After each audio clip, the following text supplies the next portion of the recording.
I think that's a very fair question. There's a lot of attention on Colorado and Mamdani in New York and the more progressive wing of the Democratic Party. But I'd also point out that the really important members, the senators, for example, in the race this cycle are moderate Democrats. And they're your really traditional white, male, even older demographic. I'm thinking Roy Cooper in North Carolina.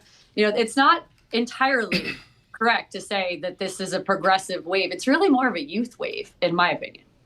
So do we have a definitive message from the Democratic Party as they think about the midterms, given that President Trump's ratings are lower than I'm sure most Republicans would like? Is there a Democratic playbook out there?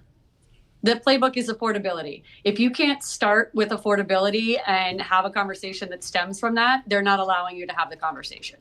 So if you want to talk about crypto or the president's exposure to that industry, you must first come up with a talking point like, the president has made $1.2 billion in part off of his crypto ventures, but 98% or something like that of the investors in Trump coin have lost money on that deal. So you have to start with an affordability lens and move anything out into the ether. I think what's really interesting is that crowds out a lot of other discussions.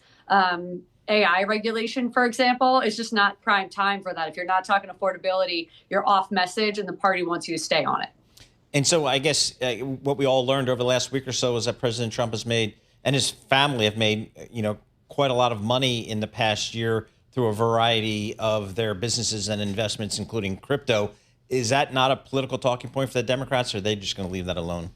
No, it definitely is. And you're right to point it out. That's second on the list. So because affordability and then what's the word they use? It's not corruption, but it's more like graft, and what the administration and specifically the Trump family is doing to profit off of the stock trades that the president does or his crypto ventures or Melania's meme coins, things along those lines. Those are definitely salient voters. And so they bring that up, and they'll bring that up in Colorado, and they'll talk about it in Ossoff's seat in Georgia. Could you see a Henrietta meme coin? Oh, yeah, sure. It'd be something. Henrietta, who's raising money? Is the far left, Mr. Trump's communists, are they raising money?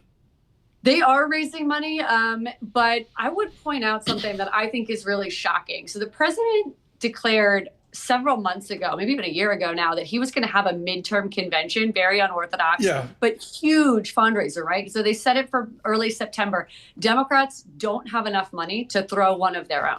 So the Republican war chest, this $350 million that Trump has to deploy across the nation, he hasn't doled out a lot of it yet, but it's definitely there, makes the Democrats look like they have nothing. So yes, there is fundraising, but really it's, turnout. And the progressive voters are turning out. They want change. Henrietta, was it an exhausting morning making 7 media appearances? She didn't even go to bed. England won. Yep. And she started making media appearances, starting with WGN and moving. Are you okay, Henrietta? Have you made it to 8 a.m.? I'm just going to say that after this one, I will rest easy. I've been worried about you all day. Good. We'll take the surveillance nap. You've earned it.